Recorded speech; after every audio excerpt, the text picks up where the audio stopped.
తాకట్టులో ఉన్న మీ బంగారం ఈ రోజు ఎంత ధర చేస్తుందో కొమ్మూరి గోల్డ్ వాళ్ళకి కాల్ చేస్తే ఫ్రీ గోల్డ్ కాస్ట్ చెక్ చేసి చెప్తారు. అందరికీ నమస్కారం అండి. సుమన్ టీవీకి స్వాగతం. నేను గీతాంజలి. శ్రావణ మాసం వచ్చేసింది. ఎన్నో విశేషాలు తెలుసుకోవాలనుకుంటాం. మనకున్నటువంటి ఎన్నో సందేహాలు కూడా నివృత్తి చేయాలని కోరుకుంటాం.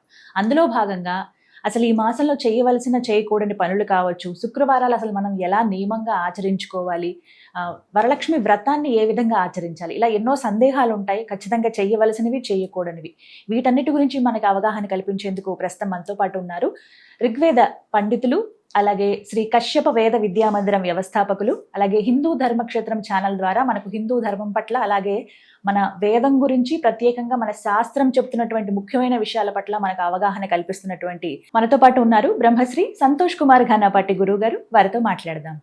గురుగారు నమస్కారం అండి. నమస్కారం అమ్మ. గురుగారు, అలాగే శ్రావణ మాసంలో తులసి పూజ విశిష్టత. తులసి పూజ అండి శ్రావణ మాసంలో ప్రత్యేకమని కాదు, కానీ సంవత్సరం అంతా ప్రతిరోజు చేయాలి ఆడవారు. శ్రావణ మాసంలో ఏమిటి అని అంటే, ఇందాక చెప్పాను చూసారా, మహావిష్ణువు అధిష్టాన దేవత కాబట్టి శ్రావణ మాసానికి, శ్రావణ మాసంలో 30కి 30 రోజులు ఇంట్లో లక్ష్మీ పూజ, బయటేమో తులసి పూజ చేసుకోవాలి. ఎందుకు అనంటే మహిళలకు తులసి పూజ ముఖ్యం. మీరు దేవుడి గదిలో చేసేటటువంటి పూజ కంటే కూడా తులసి పూజ ముఖ్యం.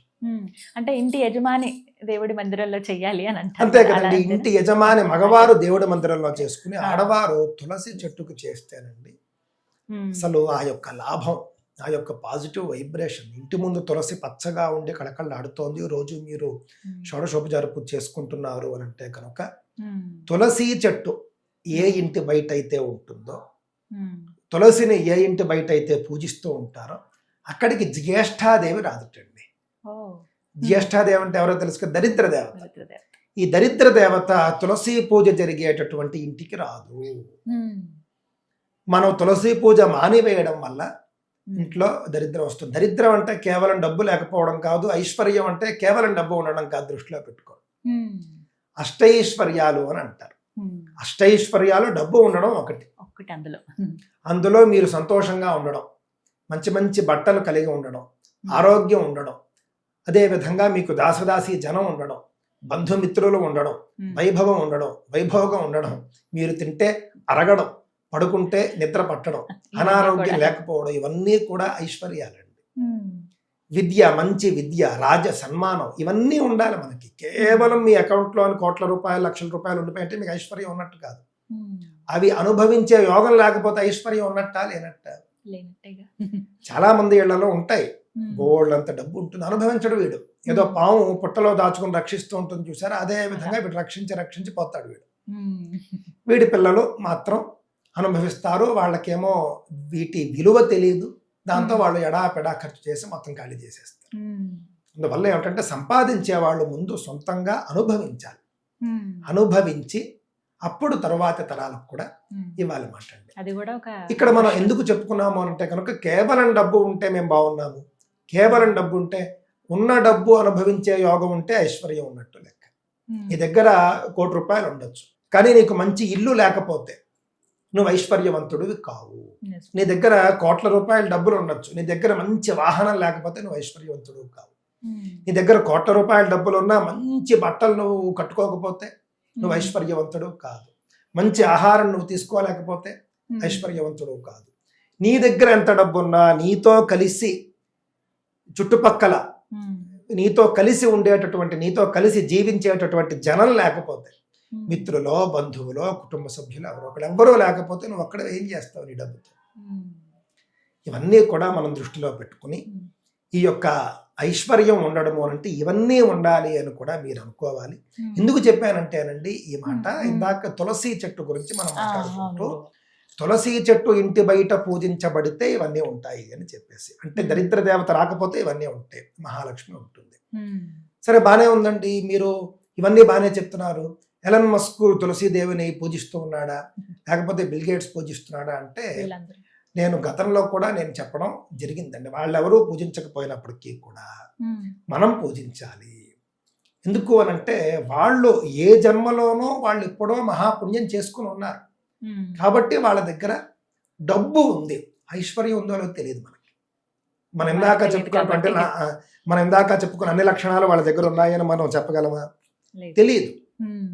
అయినప్పటికీ కూడా వాళ్ళు తులసి పూజ చేయకపోయినా, వాళ్ళు ఏదో ఒక చెత్త చెట్లు ఇంట్లో పెట్టుకున్నా కూడా మహాలక్ష్మి ఎలా వెళ్ళిపోయింది అంటే ఎప్పుడో పూర్వజన్మల్లో వాళ్ళు విశేషంగా మహాలక్ష్మి ఉపాసన వాళ్ళు చేసి ఉంటారు. అది ఇప్పుడు పనిచేస్తుంది, కొంతమందికి జన్మజన్మలకి పనిచేస్తూ ఉంటుంది. చాలా మంది నన్ను అడుగుతూ ఉంటారు, ఏమండి నేను చిన్నప్పటి నుంచి ఏదో ఒకటి పూజలు చేసుకుంటూనే ఉండేవాడిని, అయినప్పటికీ కూడా నాకు అన్ని కష్టాలే, సంపద లేదు, మంచి జీతం లేదు, కానీ ఫలానా వాడున్నాడు ఎప్పుడూ అసలు దేవుణ్ణి స్మరించడు, అయినా కూడా వాడికి కోట్ల రూపాయలు సొమ్ము వస్తూ ఉంటుంది అని అంటే కనుక ఒక చిన్న ఎగ్జాంపుల్ చెప్తాను ఎప్పుడు నేను. ఏమిటంటే అది ఒక ఆయన ఉన్నాడు, ఉద్యోగస్తుడు, నెలంతా ఉద్యోగం చేస్తే ఆయనకి 1,00,000 రూపాయలు ఆయనకి జీతం వస్తుంది.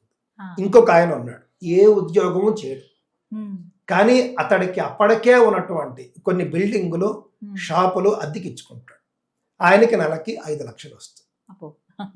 వీడు నెల రోజులు కష్టపడి ఉద్యోగం చేసుకుని 1,00,000 రూపాయలు సంపాదించుకుంటాడు. ఉద్యోగం చేయకపోతే వాడికి జీతం ఇవ్వరు. వాడు ఏమీ చేయకుండా ఇంట్లో కూర్చున్నా కూడా వాడికి అద్దెలు వచ్చేస్తాయి, వీడికంటే ఎక్కువ డబ్బు వస్తుంది. ఇద్దరిలో కారణం ఏమిటి అని అంటే కనుక వాడు అవన్నీ సంపాదించి పెట్టుకున్నాడు. వాడు సంపాదించుకున్నాడో వాళ్ళ నాన్న సంపాదించాడో ఎవరు సంపాదించారు, వాళ్ళ నాన్న సంపాదించిన అది అనుభవించే పుణ్యం వీడికి ఉంది కాబట్టి వీడు ఆ ఇంట్లో పుట్టాడు. అంతే కదా. ఇక్కడ ఈ ఇద్దరు ఎగ్జాంపుల్ మనం చూసుకున్నప్పుడు ఏమిటంటే వీడికి పూర్వపుణ్యం లేదు కావున వీడు కష్టపడి సంపాదించుకోవాల్సిందే, వాడికి పూర్వపుణ్యం ఉంది కావున కష్టపడకపోయినా కూడా వాడికి డబ్బు వస్తూ ఉన్నది. ఇక్కడ మనం కేవలం జీతాలు డబ్బులు అని చెప్పినప్పటికీ ఇక్కడ మనం పుణ్యం అని అర్థం చేసుకోవాలి. విశేషంగా పురాకృత పూర్వజన్మలలో చేసిన పుణ్య బలం ఉన్నప్పుడు వాళ్ళు ఏ పూజలు చేయకపోయినా కూడా వాళ్ళకి బండి నడిచిపోతుంది. అలాగ పూర్వ పుణ్యం లేక పాపం ఉన్న వాళ్ళు ఎంత చేసినా కూడా కలిసి రాదు, అది కరగడానికే సరిపోతుంది వాళ్ళకి. ఇప్పుడు చాలా అప్పులు ఉన్నాయనుకోండి, మీకు అప్పులే లక్షల్లోనూ కోట్లలోనూ ఉన్నప్పుడు మీరు నెలకు సంపాదించేటటువంటి 1,00,000 రూపాయలు మీకు ఎక్కడికి వస్తాయి, అసలు సరిపోతుందా? సేమ్ అలాగే మాటండి, పురాకృత పాపం ఎక్కువగా ఉన్నప్పుడు మీరెంత పుణ్యం సంపాదించినా ఆ పాపం కడుక్కోవడానికే సరిపోతుంది.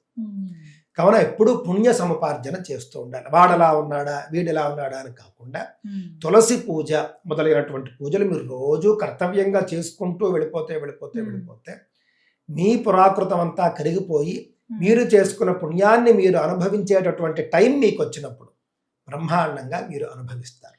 కావున శ్రావణ మాసంలో ముఖ్యంగా తులసి పూజ చేసుకోండి, తులసి పూజను వదిలిపెట్టకండి. శుక్రవారం ఇంట్లో లక్ష్మీ పూజ చేసుకోండి, 29 రోజులు బయట తులసి పూజ ఖచ్చితంగా చేయండి. మొత్తం 360 రోజులు కూడా తులసి పూజ వదిలిపెట్టకండి అని నేను చెప్తాను. ముఖ్యంగానండి సువాసిని పూజ శ్రావణ మాసంలో చేసుకోండి. సువాసిన్యర్చన ప్రీత అని మనకు లలితా సహస్రంలో ఉంది. సువాసిని పూజ అంటే ఆవిడకి చాలా ఇష్టం కావున సువాసిని పూజ 5 శుక్రవారాలు కూడా చేసుకోండి, మంచి జరుగుతుంది. లక్ష్మీ అమ్మవారికి తులసిని సమర్పించవచ్చా గురుగారు? లక్ష్మీ అమ్మవారికి తులసి సమర్పించడం అనేది సహజంగా చేయరండి, అంటే మహావిష్ణువుని పూజిస్తారు తులసితో, అలాగని చేయకూడదనేం కాదు, కాకపోతే పువ్వులతో పూజిస్తారు. ఎప్పుడూ కూడా లక్ష్మీదేవిని పువ్వులతోనూ కుంకుమతోనూ పూజించాలి. ధన్యవాదాలు. నమస్కారం.